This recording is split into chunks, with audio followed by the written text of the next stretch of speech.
Golf Central on YouTube is brought to you by the new Paradigm Woods and Irons from Callaway. Round 2 of the American Express over in Palm Springs saw Davis Thompson extend his lead. Now a 2-shot lead over Jon Rahm through 36 holes, sitting at 18 under par. Tom Kim bounced back from that opening round of 69 with a second round 62. So the leaderboard is shaping out rather nicely out at the American Express as we welcome you into our Golf Central studios. Good to have you with us. Anna Jackson alongside Tripp Eisenhower, and we have to start with our leader Davis Thompson. The way that he played those par 5s today, 5 eagles now through 2 rounds, which is pretty phenomenal for anyone, but let alone a rookie out there on tour. What do you make of his play? I mean, there's no question about it. I've never heard of anybody playing 8 par 5s through 2 rounds in 12 under par, and he made a par on one of them. So it is remarkable that he's tearing apart the par 5s like he is. The bad news for him is he's got the hardest of the par 5s ahead. The good news is he only got to make one more eagle, and then he'll have the all-time eagle record in a 72-hole event, which would be 6. He's tied it already with 5 through 2 rounds. And again, he's trying to get that first win on the PGA Tour. He has the Korn Ferry Tour experience. He won last year in Raleigh, North Carolina. And you know what? It's a golf course that I think you've got the mindset when you go to the stadium golf course that you absolutely have to keep focused on what you're doing. Again, more good news for him is he's not going to be paired with Jon Rahm going into tomorrow. If he keeps playing the way he is and Jon keeps playing the way he is, now he will have to stand there with him on Sunday, but then that's a whole different animal. But I guarantee you, anytime he gets to a par 5, he's probably going zippity-doo-dah. All I got to do is make one more eagle, and I'm going to knock it out, and I'm going to or break the record. So I definitely think, though, that Davis Thompson is going to be a force to be reckoned with. I don't think he's going away, because you back up a low round like that 62 with a 64 like he did today. I mean, it's remarkable. But again, it's who he's got breathing down his neck. It's not just Jon Rahm. I mean, there's Patrick Cantlay back there. There's Xander Schauffele and Tom Kim, who are all, proven winners on the PGA Tour. So he's got a lot of firepower breathing down his neck. But again, we've seen Adam Long get their first win here. We've seen Andrew Landry get their first win here. So you never know.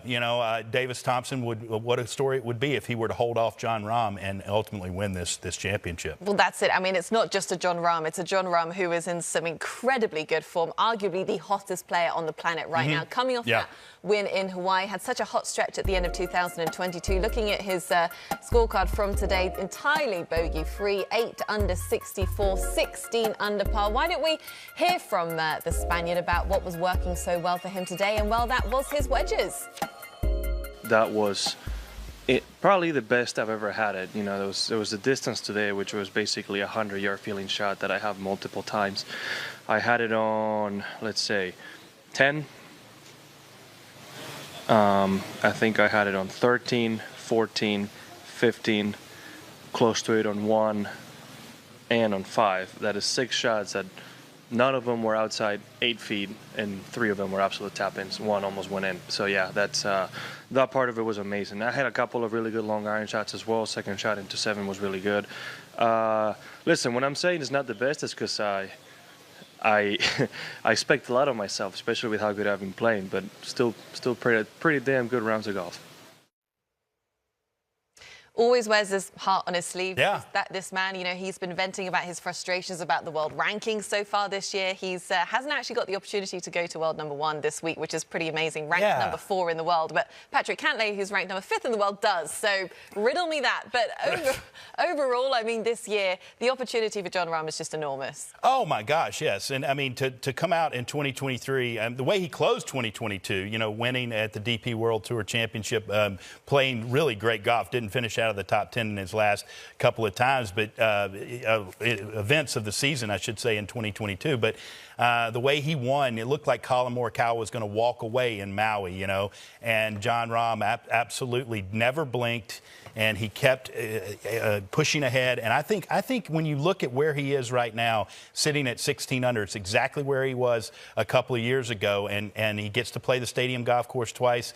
Again, I wouldn't be surprised if if he wins his first 2 events, and then you know what, he can only go to number 3 in the world. It is kind of weird, but you know, when you look at fairy tales and princesses and you try to figure this out, you never know exactly what the world golf rankings are going to turn out. He's not worried about that. He's worried about going out and trying to win this golf tournament. And I do think he's going to be there with a chance to win on Sunday without a question. No, well, it would be an absolute fairy tale win for Davis Thompson if he could stave off Jon Rahm. That is an absolute fact. Well, let's turn our attention to the women's game, shall we, as the LPGA Tour season kicks off this week. 36 holes and Brooke Henderson leads the way 11 under par for a 4-stroke advantage over world number 2 Nelly Korda. But she's got some big names trying to hunt her down, but are they too far back? Let's hear from the Canadian as she was in very high spirits following another strong performance. Yeah, you know, it was a lot of fun to get 4 consecutive birdies on the front 9. Really kept the momentum going, and, you know, to finish the back 9 with 2 birdies too felt really nice. But it was just a really exciting day, you know, having the opportunity to play with Annika and Jon again. It's just really cool. You know, I think everyone out on tour, we all look up to Annika, so to have the opportunity to play alongside her, same group, was pretty special. Coming into the year, I wanted to be in contention more, and so to first tournament back and to be in the final groups on the weekend is awesome, and it's a great place to be, so hopefully I can just make a bunch of birdies. I mean, there's lots of golf to be played. It's only half over, and there's lots of talented players here, and they're all going to go low this weekend, so I just have to do the same. Don't be fooled by how sweet Brooke Henderson is, because she is one of the most aggressive players out there that you will find on the LPGA Tour. She's looking very comfortable out there. We know she's been dealing with a little bit of a back issue in the off-season, and she said it was a strange season. She didn't manage to play as much as she wanted to, but she's come out not only overcoming that, but she's also got a full set of new clubs in the bag, having moved to TaylorMade. How impressed are you by what she's done? Oh, I'm beyond impressed. I watched her win at ShopRite, pretty much followed her every hole that she played there, and she drove the ball fantastic. She's driving the ball better now, I think, with the new TaylorMade driver than she was even back then. New clubs look like not a problem at all. Her distance control is great. As I said, she has burned the edge about 6 times today. This round could have been really low. She could have ran away and hid from this field. Nelly Korda, though, bad news for her is that she didn't putt that well. Good news is she didn't lose too far sight of Brooke Henderson. She's just sitting 4 back going into the weekend, so plenty of time. If she putts the way she did the last 6 or 7 holes, look out for her.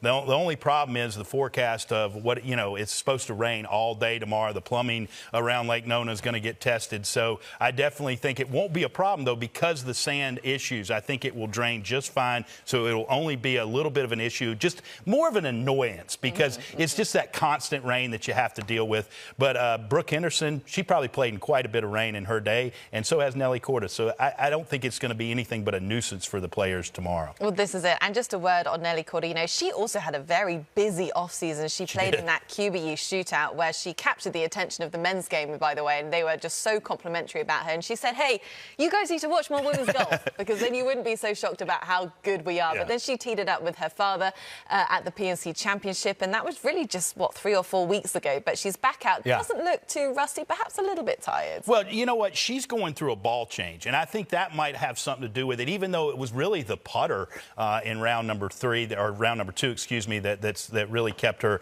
from chasing down Brooke Henderson. But she looks comfortable as well. And again, I agree with her. I've had the privilege of covering the LPGA Tour. You got to get out and watch these ladies play. They are really, really good and ultra competitive. So you got to watch out for Brooke Henderson. She is, like you said, nice young lady, but look out for her. Absolutely. Well, 3rd round action of the LPGA gets underway on Saturday at midday here on Golf Channel. Have a wonderful evening. Thanks for joining us here on YouTube, and we will see you next time.